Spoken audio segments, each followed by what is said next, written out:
Welcome to the next video in this series on resonance. In this video, we're going to be talking about how to put resonance into any place you want to in a song, just to add the fullness and the color and the volume and all of that good stuff. Somebody's waiting down the line. So when we're singing with resonance, one of the things that actually interrupts the resonance is consonants. Did you just hear me how consonants, resonance, there's so many S's happening right now that it kind of interrupts the flow of the song. So you want the vowels to stand out more than the consonants. And this happens to a lot of people who, when they go to sing in a mic, they just hear a lot of so if you're one of those people, then just remember that singing is a language of vowels. It's not a language of consonants.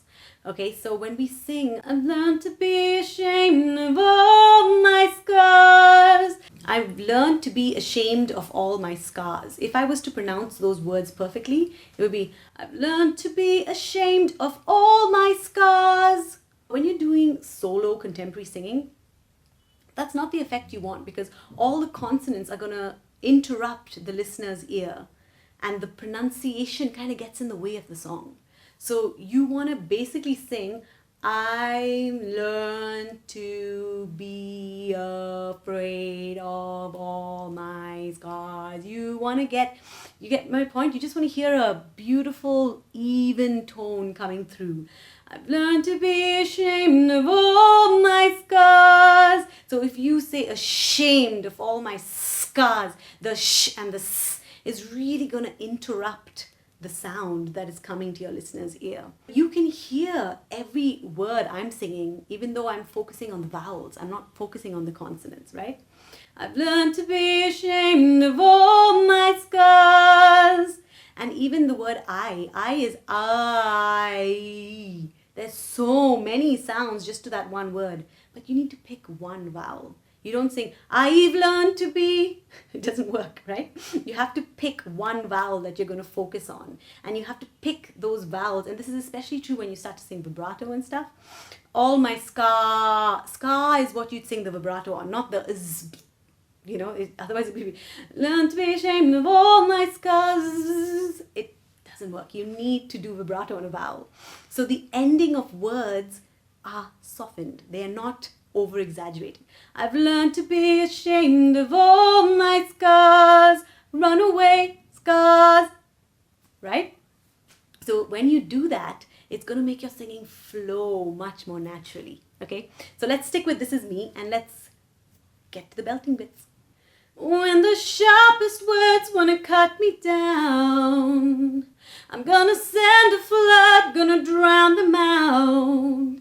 I am brave, I am bruised, I am who I'm meant to be. This is me.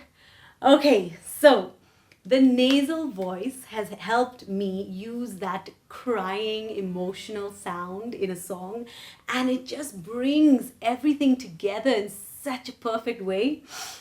You'll be shocked. Okay, so I just did it. I'm not actually crying, but I'm thinking of that.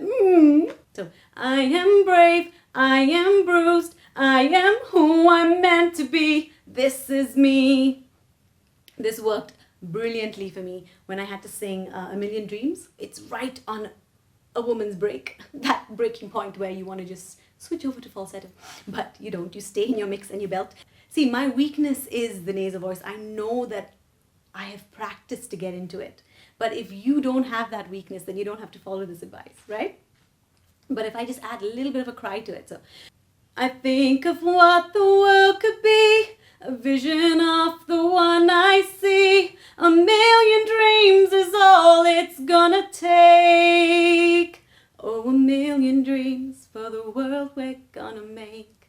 And then, to the world I close my eyes to see. I close my eyes to see. And this is the other thing that reaching this resonance and this nasal voice has taught me. You know, in The Clown, how I managed to do those voice modulations? I've never been able to do that before. Never. Okay? And it was only when I got in touch with my nasal voice that I was able to modulate like that. Now, when you sing the clown song, I'll Be Your Clown, you have to go so overly resonant and nasal so that when you pull back, there's a drastic contrast.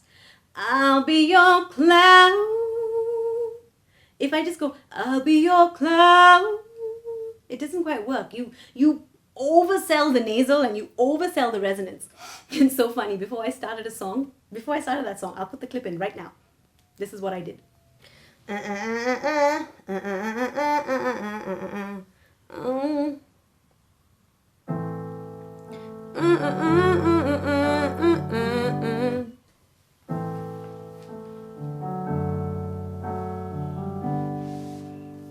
And that's what I did to get in touch with my nasal voice.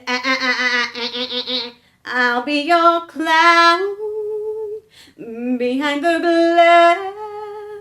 You have to not be afraid of using that nasality. Now, if you're used to using the nasality, you might be overshooting more than I am. So you I'll be your clown. And that won't sound good. So if you need to test, use that whenever you feel like you need it, right?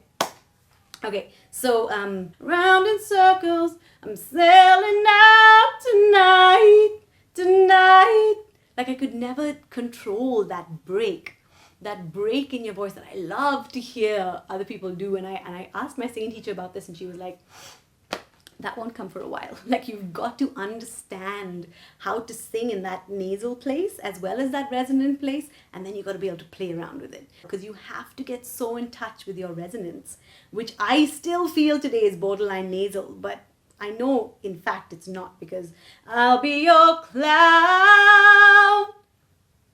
That to me sounds nasal, but it's not. Sailing out night. Right? It's chest, head, flip over, but control, because you're using that resonance to help you get loud, soft. There's so many things going on there. But I could never do any of this stuff until I got in touch with resonance and what I think is slightly nasal, right? So this voice can really help you, especially if you want to add all these cool effects to your voice. So it's amazing when you listen to Keala, I think her name is, the original sound that she uses. I'm gonna send a flood, gonna drown them out. Like, she really digs into that nasality there. And it doesn't sound bad because she's not stuck in that place. She doesn't sing the whole song through her nose. Then that would be boring. But it adds so much color and variety. I challenge you to go back and listen to some of your favorite artists and listen to it through the filter of, I'm just gonna listen for nasality. I'm only going to listen for when they use their nasal voice in this song. And you will hear it in the background of their resonance. You will hear it so often in belting parts or where they want to add color in a verse. It just comes out. It's amazing. So don't let that ruin music for you. Because it did for me for a little bit, because I was so allergic to the nasal voice. But now I've got such an appreciation for it because it adds so much color to my singing. Okay, this week I'm actually going to help you with the loud notes and the belting. We're going to do challenges for that. Okay, I'll see you there.